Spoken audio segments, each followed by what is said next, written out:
वालेकुम वरहमतुल्लाहि वबरकातुहू। अच्छा जी, पिछले दिनों एक शोर उठा था इस्लामाबाद के अंदर गधों के गोश्त के हवाले से, और वो 4-5 दिन सोशल मीडिया के ऊपर, मेन स्ट्रीम मीडिया के ऊपर वो खबर बड़ी गर्दिश की।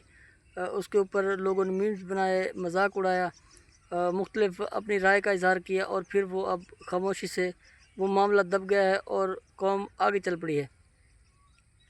मैं उस हवाले से बात करूँगा आज। देखें, ये हमें हराम खाना क्यों पड़ रहा है? हमें हराम इसलिए खाना पड़ रहा है कि हम हराम कमाने के आदी हो गए हैं। हम बहुत ज़्यादा हराम इकट्ठा करने के हवाले से हमने तगो-दो करना शुरू कर दिया है। हमने दीन का जो रास्ता है उससे हम भटक कर हम दुनियादारी के अंदर चले गए हैं, और हमारी कोशिश ये होती है कि हम ज़्यादा से ज़्यादा माल बना के और दूसरों से आगे निकल जाएं। अब इस दौड़ धूप के अंदर फिर हमने रिश्वत भी ली, हमने बदगुमानी भी की, हमने गलत चीज़ें भी सेल की, 2 नंबर हल्का माल भी सेल किया, और हमने कोशिश ये की कि हम ज़्यादा से ज़्यादा प्लाट्स बना लें, हम ज़्यादा से ज़्यादा मार्केटें बना लें, ज़्यादा से ज़्यादा रकबे बना लें। उस चक्कर के अंदर फिर जब हम आगे निकले तो हमने फिर हलाल और हराम की तमीज़ छोड़ दी। जैसे ही हमने हलाल और हराम की तमीज़ छोड़ी तो फिर हमें गधे भी खाने पड़े, हमें मुर्गियों के गोश्त भी खाना पड़ा, हमें बीमार जानवर भी खिलाए गए, मुर्दा जानवरों का गोश्त भी खिलाया गया।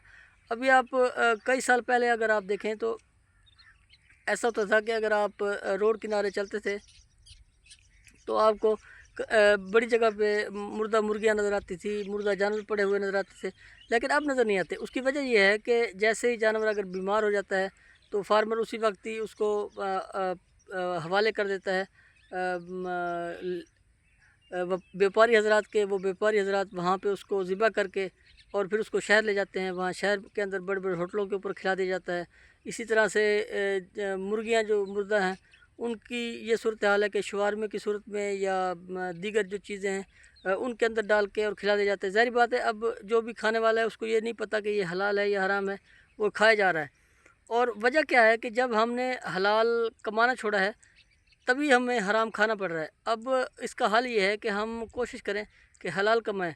हलाल कमाने से होगा क्या कि हमें जैसे ही हमारे आगे आगे हराम रखा जाएगा, पहले तो हराम रखा ही नहीं जाएगा, जैसे ही हमारे आगे हराम रखा जाएगा तो हमें स्मेल आएगी उसकी, हमें उसके पता चल जाएगा कि ये हराम है, और इवन मुंह में डालने से पहले ही उसकी स्मेल आ जाती है कि ये हराम है।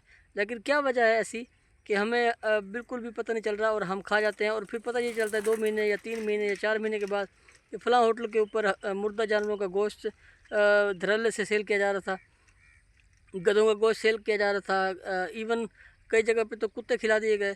तो इस हवाले से मैं बताता चलूँ कि आज से ही हम इस चीज़ का ऐद कर लें कि अगर हमारे अंदर बेईमानी आ गई है, हेरा फेरी आ गई है, बदउनवानी आ गई है, तो हम उस पे कंट्रोल करते हुए अपने रिज़्क़ को हलाल तरीके से कमाएँ। हलाल तरीके से अगर हम रिज़्क़ कमाएँगे तो मैं नहीं समझता कि फिर हमें ये मुर्दा जानवर खाने पड़ेंगे, हराम जानवर खाने पड़ेंगे, हराम मुर्गियाँ खानी पड़ेंगी।